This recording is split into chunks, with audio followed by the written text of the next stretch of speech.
وہ واقف ہے تمہارے ہر ایک آنسو سے، ہر ایک تڑپ سے۔ وہ بدل دے گا تقدیریں، تم بس تھوڑا سا اور صبر تو کرو۔ تمہارے اب تک کیے گئے صبر کا صلہ تمہاری پسندیدہ دعا پر کن کی صورت میں بھی تو ہو سکتا ہے۔ اللہ سے ہمیشہ اچھا گمان رکھو۔ وہ رب جس نے تمہیں یہاں تک پہنچایا، وہی رب آگے بھی تمہارے سب کام سنبھال لے گا۔ ممکن ہے اس رمضان جب بھی تم نماز کے بعد دعا کرو گے، اللہ تمہیں خالی ہاتھ نہیں لوٹائے گا۔ ممکن ہے اس رمضان اللہ تمہیں تمہاری خواہشوں سے نواز دے گا۔ ممکن ہے اس رمضان اللہ تمہاری ہر دعاؤں کو پورا کر دے گی۔ اللہ تمہارا دل نہیں موڑ رہا، کیونکہ وہ تمہارا نصیب موڑ چکا ہے۔ جن دعاؤں پہ تم وسوسوں میں پڑے ہو، اللہ تو وہ دعا پہلے سے ہی قبول کر چکا ہے، بس ایک التجا اور، پھر وہ حکم کن فرمائے گا اور کوئی بھی اس کا حکم ٹال نہیں پائے گا۔ اور اللہ تمہیں اس چیز سے آزماتا ہے جس کے ملنے کا تمہیں پختہ ایمان ہوتا ہے، اور تب تمہاری اللہ سے محبت کا اصل امتحان ہوتا ہے کہ تم آزمائش سے تنگ آ کر اللہ پر سے اپنا ایمان توڑ دیتے ہو، یا اس آزمائش سے گزرنے کے لیے اللہ پر سے اپنا ایمان مزید مضبوط کر لیتے ہو۔ اور تم جان لو وہ آزمائش انہی کی لیتا ہے جن سے وہ بے پناہ محبت کرتا ہے۔ کیا پتا تمہارے اس صبر کے بدلے اللہ نے تمہارے لیے وہی کچھ مقرر کیا ہو جو تم اس سے مانگتے مانگتے نہیں تھکتے، جس کے لیے وقت تہجد سر سجدے سے نہیں اٹھتا، جس کے لیے بار بار اللہ کو مناتے ہوئے تمہارے لب نہیں تھکتے۔ تو پھر امید رکھو کیونکہ اس صبر کا صلہ قریب ہے۔ وہ اللہ ہی ہے جو دل کی خاموشی کو بھی سمجھ لیتا ہے۔ تم صبر کی انتہا پر ہونا تو سنو اس کی مدد بس پہنچنے والی ہے۔ تمہارے یہ بہائے ہوئے آنسو اس نے قبول کر لیے ہیں، تمہارا سجدوں میں اس کو پکارنا اسے پسند آ گیا ہے، وہ بس اب راضی ہو گیا ہے تم سے۔ تمہارا نصیب اب بہت جلد بدلنے کو ہے، تمہاری بے رنگ زندگی میں اب وہ رنگ بھرنے والا ہے۔ اب تمہارا گھر بھی خوشی کے پھولوں سے مہک جائے گا۔ یقین کرو تم اپنی دعاؤں کی قبولیت جلد دیکھو گے انشاءاللہ۔ جب ہمارا توکل اتنا مضبوط ہو جائے کہ جس کے آگے ہم نے ہاتھ پھیلائے ہیں وہ کبھی کوئی دعا رد نہیں کرتا، تب ہوتے ہیں معجزے۔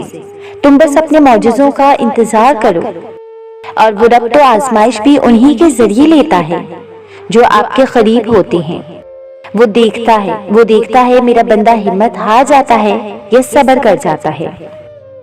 امید نہ چھوڑنا کہ تمہارا رب وہی ہے جو حاجرہ کا تھا۔ اس نے حاجرہ علیہ السلام کو پیاسا نہیں رکھا، وہ تمہاری التجا بھی رد نہیں کرے گا۔ وہ رب جو تم سے سب سے زیادہ پیار کرتا ہے، وہ جو تمہیں صبر دیتا ہے، تمہیں ہمت دیتا ہے، تمہیں تہجد میں اٹھنے کی توفیق دیتا ہے، تو تم نے کیسے سوچ لیا کہ وہ تمہارے صبر کو شکر میں نہیں بدل سکتا؟ میرا ایمان اس بات پر ہے کہ جو میرا رب کرتا ہے وہ ہمارے حق میں بہتر ہوتا ہے، اور یہی بات انسان کو پرسکون کرتی ہے کہ میرا اللہ ایک دن سب بہتر کرے گا۔ کیا پتا تمہارا ادھورا قصہ مکمل کہانی میں بدل جائے، اور کیا پتا تمہارا کل آج سے زیادہ خوبصورت ہو جائے۔ اس لیے یقین رکھو اللہ ادھورے قصے مکمل کرنے پر قادر ہے۔ یہ بھی تو ہو سکتا ہے رب کو تمہارا مانگنا پسند آ گیا ہے، اور کیا پتا وہ تمہارے مانگے جانے والے ایک قطرے کے بدلے پورا سمندر دینا چاہ رہا ہے۔ اللہ سے اتنا مضبوط تعلق بناؤ کہ جس روز تم اللہ کو آواز نہ لگاؤ، اس روز اللہ فرشتوں سے کہے میری بندی کی آواز نہیں آئی آج، پتا کرو اس کا، اور میری مدد اس تک لے جاؤ، میرا رحم اس کی طرف لے جاؤ، تاکہ مجھے اس کی آواز آئے اور وہ مجھ سے کہے یا اللہ میں ٹھیک ہوں۔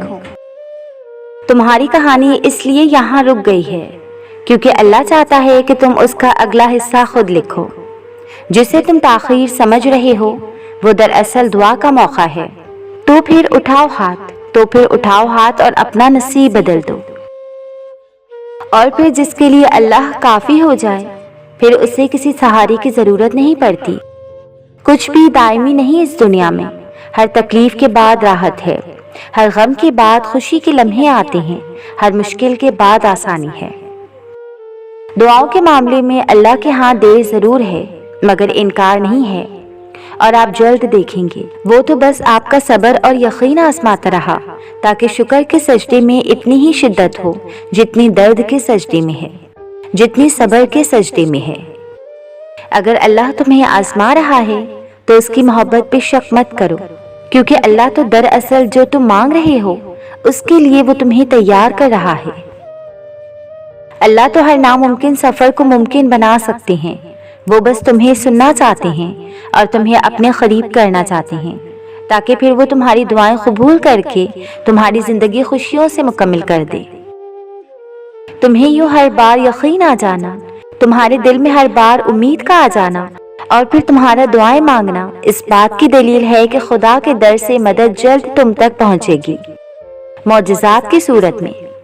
اپنی مشکلات، آزمائشوں، خواہشات اور ناممکن حالات کو بتا دیں کہ آپ کا اللہ سب سے بڑا ہے، اس کی دسترس میں سارے جہان ہے اور اس کا ایک کن پوری کائنات کو ہلا کر رکھ سکتا ہے۔ تو پھر کیا ممکن اور کیا ناممکن، سب کچھ صرف آپ کی دعا کے فاصلے پر ہے۔ پھر آپ نے صبر کرنا ہے، یقین رکھنا ہے، اور اللہ نے تو قبولیت کا وعدہ کر رکھا ہے، سچا اور پکا وعدہ۔ اگر اللہ کا حکم نہ ہو تو انسان فریاد کر سکتا ہی نہیں، یعنی دعا میں ہاتھ اٹھانے والے آپ نہیں ہیں، بلکہ وہ اللہ ہے جو آپ کو خود تک لایا ہے، وہ آپ کو دعاؤں تک لایا ہے۔ کبھی سوچا ہے کہ فلاں چیز کی چاہت سے پہلے بھی کیا آپ اللہ کے پاس اسی طرح جاتے تھے، ہر روز روتے تڑپتے گڑ گڑاتے؟ کیا پہلے بھی اسے اسی طرح مناتے تھے، صبح و شام؟ اگر نہیں تو جواب بہت سیدھا اور آسان ہے، اللہ آپ کے اور اپنے درمیان ملاقات کے بہانے بنا رہا ہے تاکہ آپ اس سے ملنے جائیں، چاہے کوئی بھی آس دل میں لیے، کیونکہ وہ تو آپ کا اپنی طرف آنا دیکھتا ہے، پھر چاہے غرض کوئی بھی ہو۔ آزمائشیں طویل ہو رہی ہیں تو سمجھ جاؤ تمہیں چنا جا چکا ہے، اللہ کے پیارے بندوں کی فہرست میں تمہارا شمار کیا جا چکا ہے۔ یہ آزمائشیں اور تکلیفیں بے وجہ ہی مقدر کا حصہ نہیں ہیں، صبر کے کڑوے گونٹ کے بدلے تمہیں شکر کے سجدوں تک لانے کا وعدہ ہے۔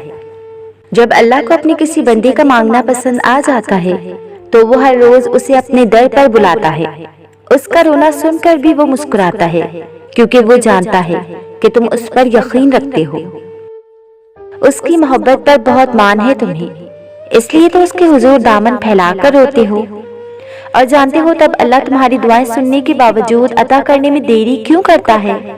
کیونکہ وہ چاہتا ہے کہ تمہیں کچھ دیر اور خود کو مناتا ہوا دیکھ سکے۔ قبولیت کی تو وہ پہلے ہی ٹھان چکا ہوتا ہے، بس تمہیں سننے کے لیے وقت بڑھا دیتا ہے، تو پھر اسے مناتے رہو، کیا پتا تمہارا منانا ہی اسے پسند آ جائے اور وہ تمہیں تمہاری چاہ سے نواز دے۔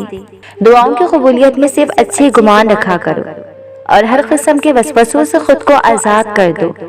جب تک اللہ کا فیصلہ نہیں آتا تب تک تم بھی مانگنے سے پیچھے نہ ہٹو، کیا پتا تمہارا رونا اور گڑ گڑانا اللہ کو راضی کر رہا ہو اور وہ بھی وہی چاہتا ہو جو تم چاہتے ہو۔ بالکل ممکن ہے کہ قبولیت کا وقت کچھ ہی دیر کے فاصلے پر ہو اور تمہارا یقین اور صبر اس فاصلے کو سمیٹنے والے ہوں۔ تو پھر چھوڑ دو ناممکن کے قصے اور صرف لفظ ممکن کو ذہن نشین کر لو، کیونکہ اللہ کے لیے سب ممکن ہے اگر وہ ممکن کرنا چاہے، اور اس کی چاہت کس طرح حاصل کرنی ہے یہ تم بخوبی جانتے ہو۔ اللہ کی طرف سے آزمائش اس کے پیارے بندوں پر ہی آتی ہے، جیسے اللہ کے محبوب محمد صلی اللہ علیہ وسلم پر تبلیغ اسلام کے دوران آئی تھی، جیسے امام حسین رضی اللہ تعالی عنہ پر کربلا میں آئی تھی، جیسے موسیٰ علیہ السلام پر فرعون کی حکومت میں آئی تھی، جیسے یوسف علیہ السلام پر اندھے کنویں میں آئی تھی، جیسے ابراہیم علیہ السلام پر دہکتی آگ کی صورت میں آئی تھی، جیسے یونس علیہ السلام پر مچھلی کے پیٹ میں آئی تھی، جیسے حضرت یعقوب علیہ السلام پر بیٹی کی جدائی کے طویل عرصے میں آئی تھی، جیسے زکریا علیہ السلام پر اولاد کی صورت میں آئی تھی، جیسے مریم علیہ السلام پر الزامات کی صورت میں آئی تھی، جیسے حاجرہ علیہ السلام پر صفا مروہ کی پہاڑی پر آئی تھی۔ لیکن ان سب نے اپنی آزمائش کے دوران صبر کیا اور پورے یقین سے اللہ سے دعا مانگی، تو اللہ نے ان کی دعا قبول فرمائی اور انہیں سرخرو کر دیا، ان کے لیے معجزے ہوئے اور انہیں بہترین اجر عطا کیا گیا، کیونکہ توکل کرنے والے اللہ کو اپنا مددگار رکھنے والی پرہیزگار تھی۔ ہر چیز نصیب کا حصہ ہے، پھر چاہے وہ غم ہو یا خوشی۔ ہم سوچتے ہیں کہ ہم خود اللہ کی جانب جاتے ہیں، حالانکہ ہمیں تو اس کی جانب سے بلاوا آتا ہے، کبھی گرا کر تو کبھی سنبھال کر۔ تم تہجد تک خود نہیں جاتے، بلکہ تہجد کو تم تک لایا جاتا ہے۔ تم سجدوں کو نہیں چنتے، بلکہ تمہیں سجدوں کے لیے چنا جاتا ہے، تاکہ تم اس افضل پہر میں اٹھ کر اللہ کو منا سکو، جس میں مانگی گئی دعائیں کبھی رد نہیں ہو سکتی۔ یہ تڑپ اس لیے پیدا کی گئی ہے تاکہ اللہ تمہیں اپنے قریب کر سکے۔ تمہیں کیا لگتا ہے جب رات سونے کے لیے بنائی گئی ہے اور ہر شخص سکون کی نیند سو رہا ہے تو تمہیں بلا وجہ ہی تڑپ اور محبت جگائے ہوئے ہے؟ نہیں، یہ تڑپ اللہ نے پیدا کی ہے۔ وہ پہلے تمہیں چنتا ہے، پھر ایک ایک کر کے اسباب بناتا ہے، پھر تمہیں ایک ہی جھٹکے میں یوں اپنے قریب کر لیتا ہے کہ صدیوں کا فاصلہ چند لمحوں میں سمٹ آتا ہے۔ واقعات، حادثات، حالات خود پیدا نہیں ہوتے، بلکہ پیدا کیے جاتے ہیں۔ کسی کا زندگی میں آنا اور چلے جانا اتفاق نہیں ہوتا، ہر چیز میں وجہ مصلحت پوشیدہ ہے۔ تم جب خود اس کی طرف نہیں جاتے تو تمہیں اس کی طرف کھینچ کر بلایا جاتا ہے۔ ایک درد بری رات اللہ کے روبرو بیٹھ کر گزر جائے تو زندگی کی باقی راتیں جاگ کر گزارنی نہیں پڑتی۔ جب تمہیں کہیں سے کوئی امید نہیں رہتی تب وہ تمہیں تہجد کی لگن لگا دیتا ہے اور ایک نئی امید سے جوڑ دیتا ہے، اور پھر تم جان جاتے ہو کہ جو درد دن کے اجالوں میں نہیں سمٹ پاتا وہ رات کی تاریکیوں میں سمٹ جاتا ہے۔ مایوس مت ہو، دل سے نکلی ہوئی ایک دعا ہر گمان کو یقین میں بدل دیتی ہے، اور اللہ تمہیں خواب تب دکھاتا ہے جب وہ ان کی تدبیر پر راضی ہوتا ہے، ورنہ اگر اس نے تمہیں وہ نہ دینا ہوتا جو تم مانگ رہے ہو تو کیا وہ تمہیں کبھی دعا کی توفیق دیتا؟ زندگی کے لمحے کی قدر اس وقت آئے گی آپ کو جب آپ یہ سمجھ جاؤ گے کہ یہ لمحہ دوبارہ زندگی میں نہیں آنے والا۔ جس طرح درود پاک دعاؤں کو مکمل کرتا ہے، اسی طرح درود پاک کی برکتوں سے ادھورے کام بھی مکمل ہو جاتے ہیں۔ جو درود پاک پڑھنا نہیں چھوڑتا انہیں اللہ اور اس کے رسول صلی اللہ علیہ وسلم بھی نہیں چھوڑتے۔ صبر کیجیے، صبر کیجیے، آخری حد تک صبر کیجیے۔ تھک جاؤ تو تھوڑا آرام کرو، مگر چلتے رہنا، اتنا چلنا کہ اللہ کو تم پسند آ جاؤ اور وہ کن کہہ دے تمہاری ادھوری دعاؤں پر، جس کی بدولت تم صبر کے راستے کے مسافر بن گئے اور اللہ کی چاہت میں چلتے رہو اور لگے رہو۔